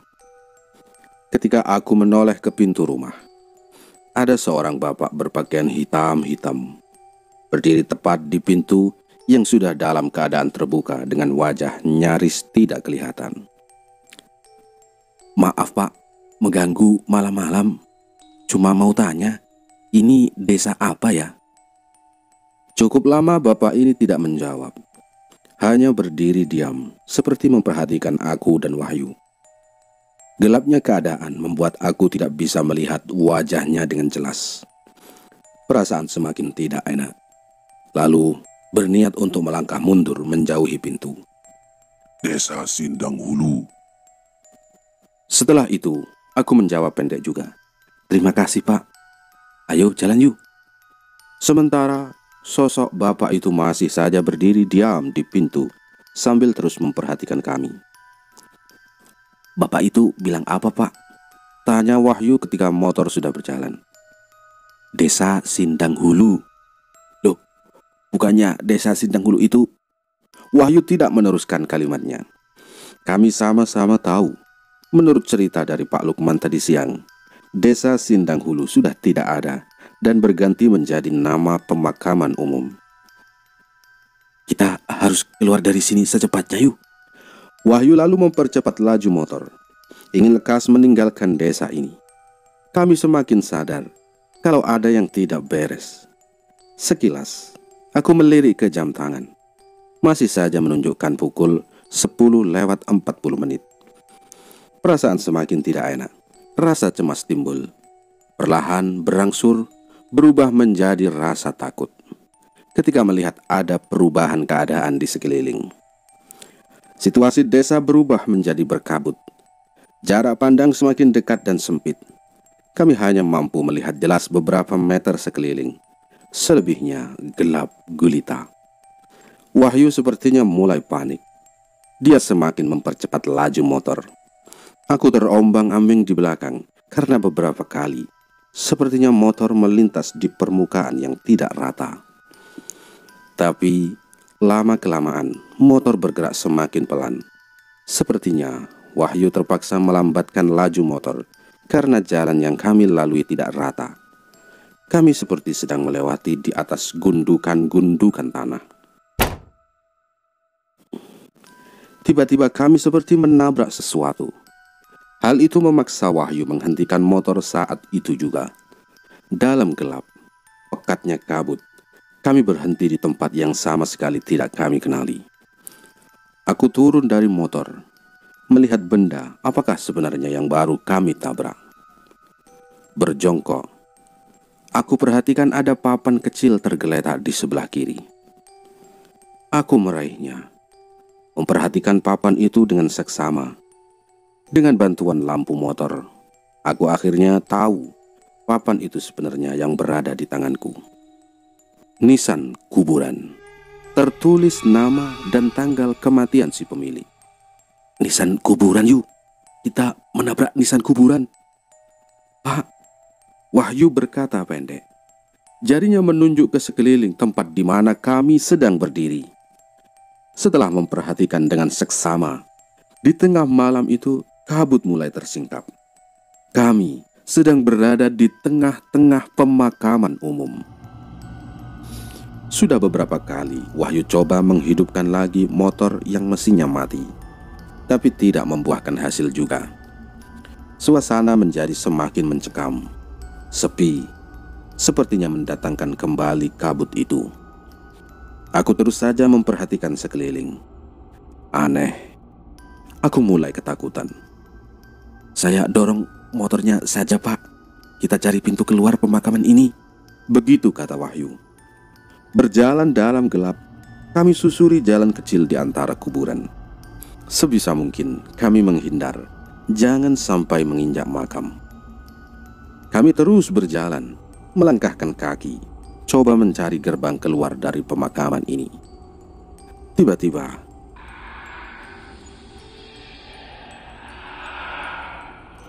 terdengar suara yang sudah sangat familiar. Ya, kami sangat mengenali suara ini. Suara itu muncul berulang-ulang. Arah suaranya semakin lama semakin dekat. Kami tidak berusaha mencari sumbernya, berusaha sebisa mungkin mengalihkan perhatian. Benar saja, di sebelah kanan jalan setapak yang sedang berusaha kami lewati, di sana berdiri sesosok pocong. Ia berdiri di balik pekatnya kabut. Samar, tapi kami masih dapat melihatnya. Tetap bergerak dalam kebisuan, kami terus melangkahkan kaki. Kami mencoba tidak menghiraukan sosok yang masih saja memperhatikan. "Pak, itu gapura pintu keluarnya," ucap Wahyu nyaris berbisik. Ya, aku melihat ada gapura yang berdiri hanya beberapa belas meter di hadapan. Ada sedikit kelegaan ketika akhirnya dapat melihat pintu keluar pemakaman.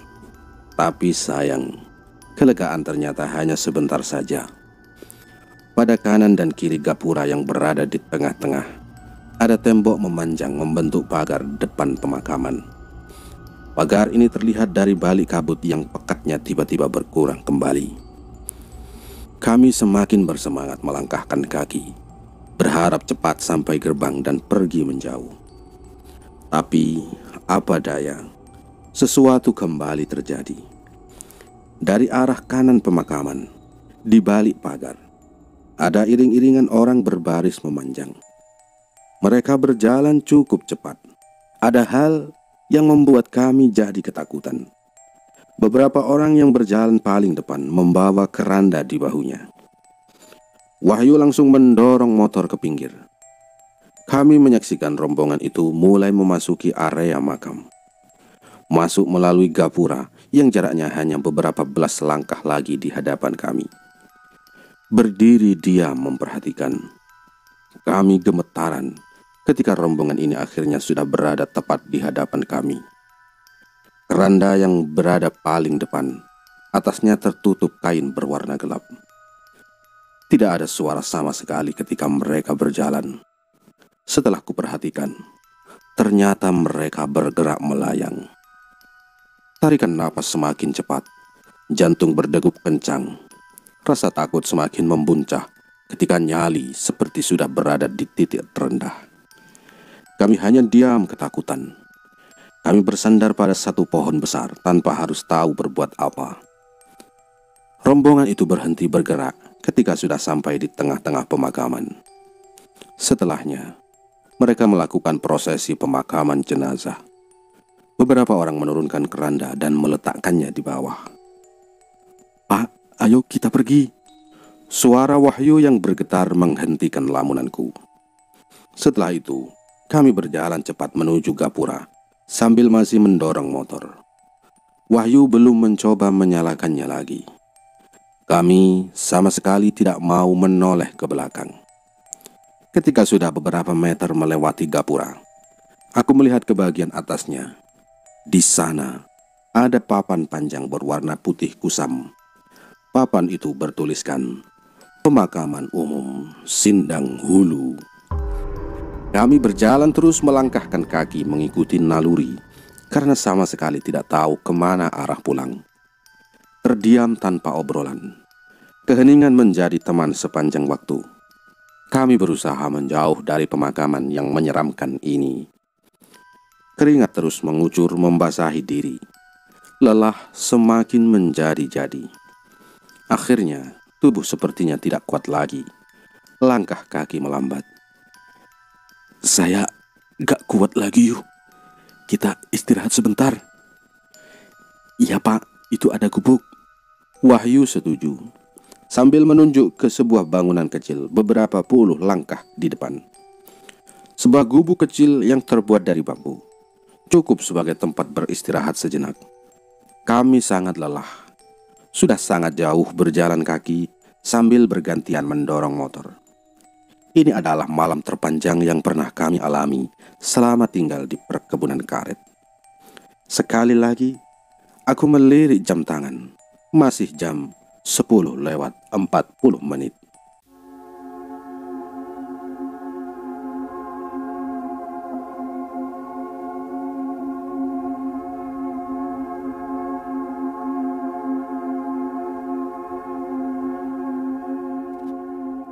Sinar matahari menyengat menyinari wajah. Perlahan aku membuka mata. Masih antara sadar dan tidak sadar. Aku berusaha menerka-nerka sedang berada di mana. Menoleh ke sebelah kiri, aku melihat Wahyu masih tertidur pulas. Lalu aku bangkit berusaha untuk duduk. terasa letih dan penat di sekujur tubuh, seperti baru saja melakukan pekerjaan yang sangat berat dan melelahkan. Ternyata hari sudah siang. Matahari mulai meninggi. Pukul 10.15. Akhirnya jarum jam bergerak lagi. Aku sadar kalau kami masih berada di gubuk kecil. Ingatanku masih baik. Jarak gubuk ini sudah cukup jauh dari pemakaman mengerikan itu. Tapi ternyata tidak begitu.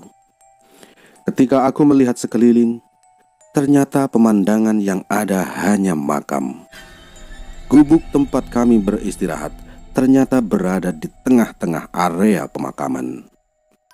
Kami kembali berada di tengah pemakaman setelah sekian lama berjalan kaki semalam. Nyaris menangis. Aku menyerah. Teror yang kami alami semakin menjadi-jadi. Aku yakin kedepannya akan semakin mengerikan lagi. Di tengah kegalauan, tiba-tiba aku melihat ada beberapa orang berjalan di kejauhan. Mereka sepertinya melihatku juga.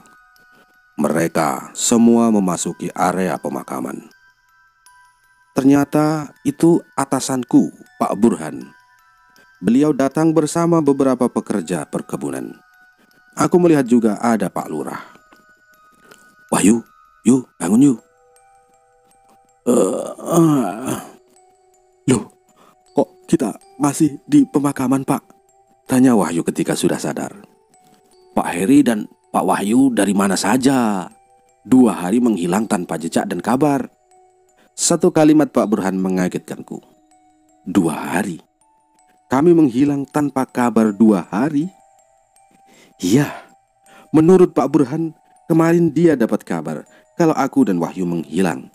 Mereka tidak menemukan kami di mana-mana. Mendengar kabar itu, beliau langsung datang untuk mencari tahu apa yang sebenarnya terjadi sejak kemarin siang. Bersama para pekerja dan Pak Lurah, Pak Burhan melakukan pencarian.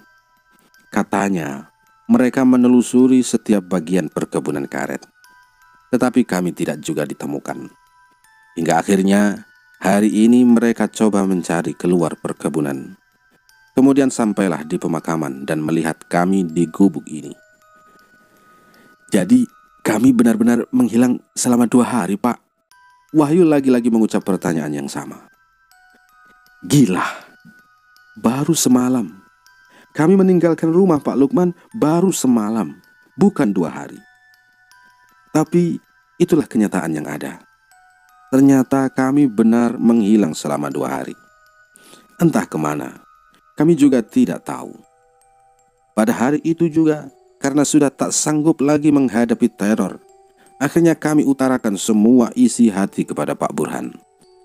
Di rumah, aku dan Wahyu bercerita panjang lebar apa yang sudah kami alami selama nyaris 4 tahun tinggal di rumah ini. Beberapa kejadian seram kami ceritakan. Pak Burhan mendengarnya. Aku bisa melihat raut wajahnya terlihat mulai simpati. "Kami nggak tahan lagi, Pak. Kami mohon untuk dipindahkan di tempat lain saja. Jangan di sini lagi," ucapku sedikit memelas. "Lalu kenapa kalian baru cerita sekarang?"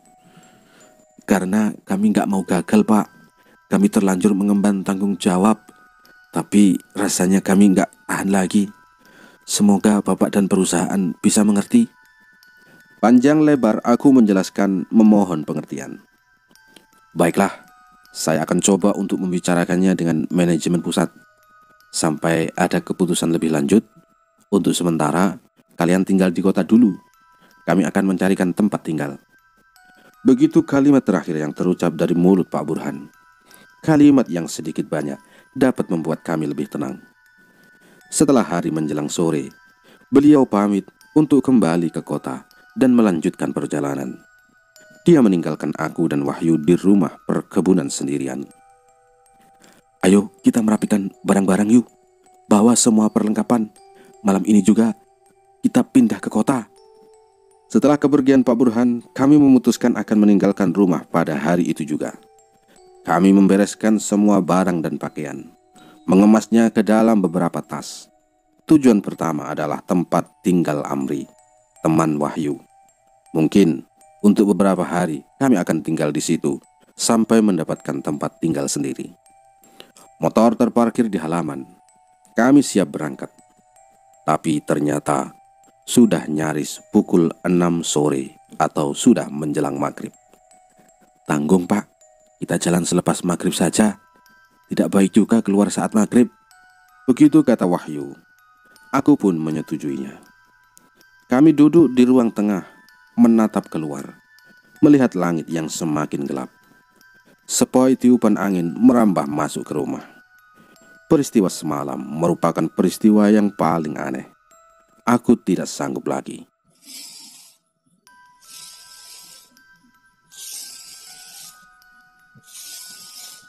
Suara itu muncul lagi.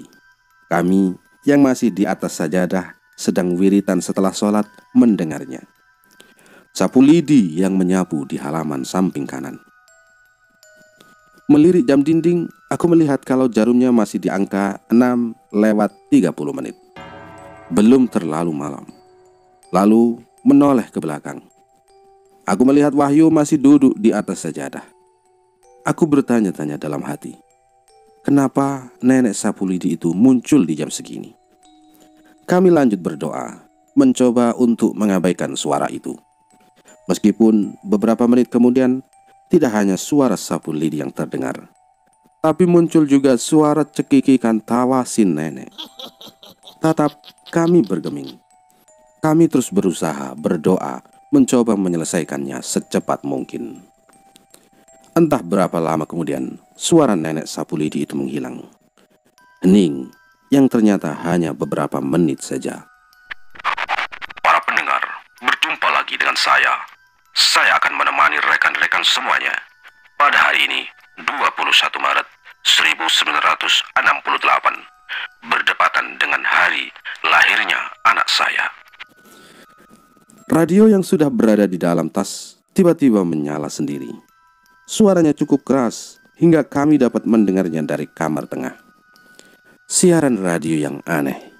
Suara penyiarnya menerangkan waktu yang bukan saat ini. Acara siaran beberapa puluh tahun lalu. Aku mendengar siaran menyeramkan ini sebelumnya. Belum beranjak dari duduk, tiba-tiba radio memutarkan lagi keroncong klasik tahun 1960-an. Aku langsung merinding mendengarnya. Aneh. Sebelumnya nenek sapu lidi, kemudian siaran radio. Ada apa ini? Wahyu tiba-tiba berdiri dari duduknya. Dia lalu berjalan menuju ruang tengah, di mana tas berisi radio itu berada. "Ayo Pak, kita langsung pergi dari sini." Begitu kata Wahyu setelah mematikan radio. Aku pun mengiyakan, lalu bersiap untuk berangkat. Masih beberapa menit lagi menuju pukul 7 malam. Tetapi suasananya seakan sudah tengah malam. Di luar gelapnya total, heningnya mencekam. Kami lebih banyak diam tanpa percakapan karena merasakan keanehan yang sama. Aku berdiri di depan kamar dengan 2 tas berada di tangan. Aku memperhatikan Wahyu yang berusaha mematikan lampu petromak. "Kunci motor sudah sama kamu kan, Yu?" Tanyaku ketika rumah sudah dalam keadaan gelap. "Sudah Pak, ayo cepat," jawab Wahyu pendek. Kemudian dia melangkah menuju pintu depan. Aku mengikutinya dari belakang. Langkahku terhenti ketika Wahyu juga berhenti di pintu depan. Wahyu diam berdiri menatap keluar. "Ada apa, Yu?" Wahyu tidak menjawab. Dia terus membisu. Lalu aku coba melihat keluar. Dalam gelapnya suasana, aku melihat sesuatu. Barisan sosok berpakaian hitam-hitam berdiri di depan rumah. Mereka menghadap pintu. Beberapa dari mereka memanggul keranda. Keranda tanpa penutup yang kosong. Napasku tercekat. Jantungku seperti berhenti berdetak beberapa saat. Aku ketakutan dan sangat yakin kalau Wahyu pun demikian. Ini adalah jarak terdekat dengan sosok-sosok hitam itu. Beberapa saat lamanya kami diam, memperhatikan dalam cekam. Situasi yang sungguh gila. Kami tetap tidak dapat melihat wajah mereka dengan jelas. Perlahan, aku menarik tubuh Wahyu. Aku menyingkir menjauhi pintu, memberikan sosok-sosok itu jalan masuk. Sepertinya Itu yang mereka inginkan.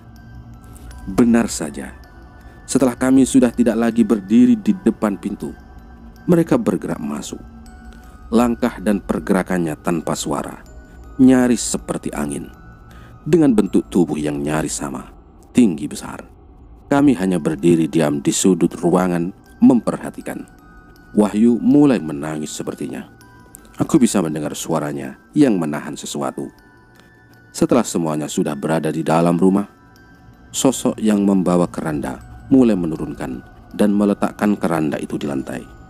Sementara beberapa sosok lain mulai menggali tanah di ruang tengah. Ya, mereka menggali tanah, membuat liang kubur. Beberapa saat kemudian mereka selesai menggali. Aku terus saja memperhatikannya. Pandanganku tak bisa berpaling. Lantas beberapa sosok lain mulai mengangkat sesuatu dari dalam lubang. Mereka mengangkat jenazah yang terbaring di dalam kubur, di bawah lantai ruang tengah. Aku seperti terhipnotis untuk terus memperhatikan itu semua.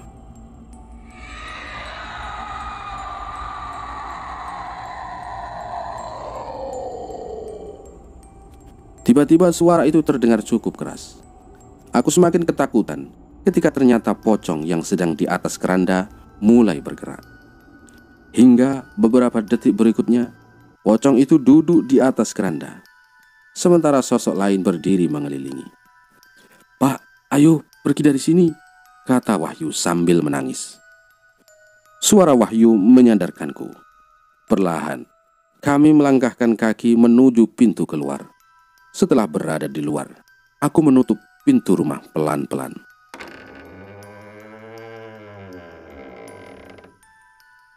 Sekilas, aku masih melihat pocong itu duduk memperhatikan kami. Syukurlah, Wahyu dapat menyalakan motor tanpa masalah. Kami membelah gelapnya malam, meninggalkan semua kejadian itu. Kami meninggalkan rumah hantu di perkebunan karet.